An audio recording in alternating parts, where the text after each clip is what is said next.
Hello, this is Victor. I'm here with a new Unit in Depth video, and now it's time to talk about the Defiler. Keep talking about the Chaos Space Marines, heavy support, and we go to the Defiler. So let's see what is this about. So Defiler is costing 195 points and have weapon skill 3, ballistic skill 3, strength 8, front armor 12, side armor 12, rear armor 10, initiative 3, 3 attacks, and 4 hull points. Can the warrior he have is a battle cannon, reaper cannon, twin link heavy flamer, 2 power fist, demonic possession, searchlight, and smoke launchers. Have the special rule demon, have the special rule demon forge, fleet, and it will not. So, and then as options, he can replace the twin link heavy flamer by a Havoc missile launcher for 5 points or a power scourge for 25 points, and can also replace the Reaper autocannon with one of the following, or the power fist, or the twin link heavy bolter, or the tunneling last cannon for 20 points, and the defilers can take items from the Chaos vehicle equipment. So here we have a guy that is costing 195 points. So it's quite expensive for a walker, because the defiler, as you can see, the unit type is vehicle walker. It's not a bad walker, it's quite resilient, have armor 12 and have the it will not die and the demon rule, so have the 5 plus invulnerable save, but is still vulnerable to Melta, so one shot of Melta and it blows up. So you have to be careful with Meltas and weapons that are specialized in killing vehicles. You have four hull points that makes him quite resilient. Together, it will not die is not a bad combination, but you have armor 12 and then the rear is 10. So you have to be careful with some of the weapons, especially if they have AP1 or AP2 and can destroy you automatically. Uh, say that I think the polling of the defiler is a little bit too expensive, and you will normally will not use all the abilities. With the rules, know that having a battle cannon being as ordnance weapon will make the other weapons to do snap shooting. So for me, this makes less interesting to substitute, for example, to invest points in the Reaper autocannon.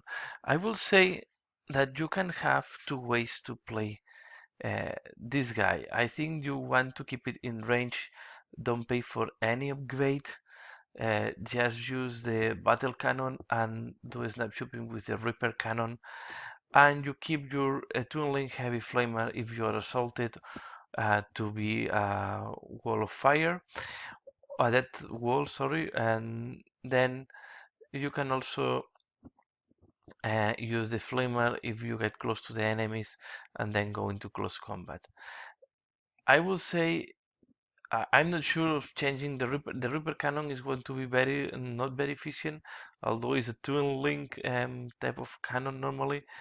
Uh, I'm not sure. The other option is to specialize him in close combat, but it's so expensive that I will not pay for the power scourge.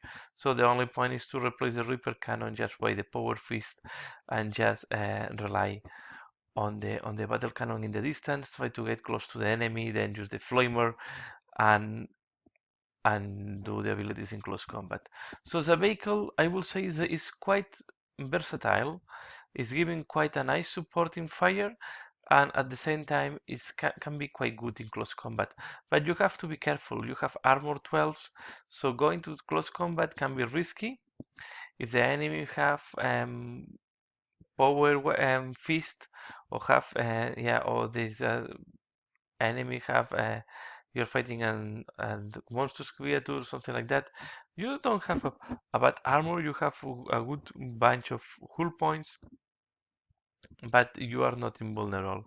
So I would say it's an expensive Dreadnought with a nice shooting. This is how I see uh, today the Defiler. And it's quite resilient with the demonic possession demon, and also the it will not die. It makes him quite resilient and not be too dependent on the covers. So far is not a bad option. Uh, have two power fists from base, so you will start with 4 attacks on power fist, and if you invest in another power fist, you will start with 5 attacks on power fist from 195 points. So it's quite strong in close combat. But I think the point is a little bit too expensive, and we will see that there are other options cheaper to do the same role in the heavy support. So far, not a bad choice, quite versatile, can give a very nice supporting fire, can do nice shooting. That is something that is not or is we don't have that much shooting in the Chaos Space Marines that we have in other codex, so it's not a bad choice.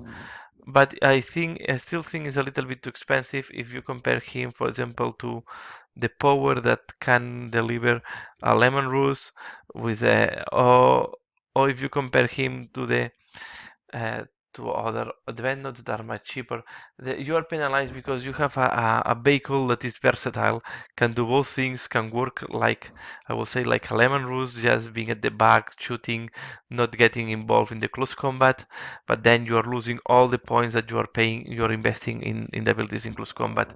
The option is to use him as a shooting, and once the battle terrain is not that dangerous, once you can pick up your battles and use the close combat to finalize what you started from the shooting or what you did with other units. So far I think it's a good choice. I think I will still include it. The one I assembled have the power scorch. I don't think I will use the power scorch, to be fair. I think I will keep using the basic equipment. Uh, and that's all for now. Please let me know. Do you have the Defiler? No, you're using it. It used to be very popular in the past. Today is not that popular, and I think it's because it's quite a big bunch of points. And for that point, you have today some better options. Yeah, please like, comment, let me know how you use the Defiler and if you have fight against the Defiler. For now, that's all. Thanks a lot for watching and see you again later. Bye.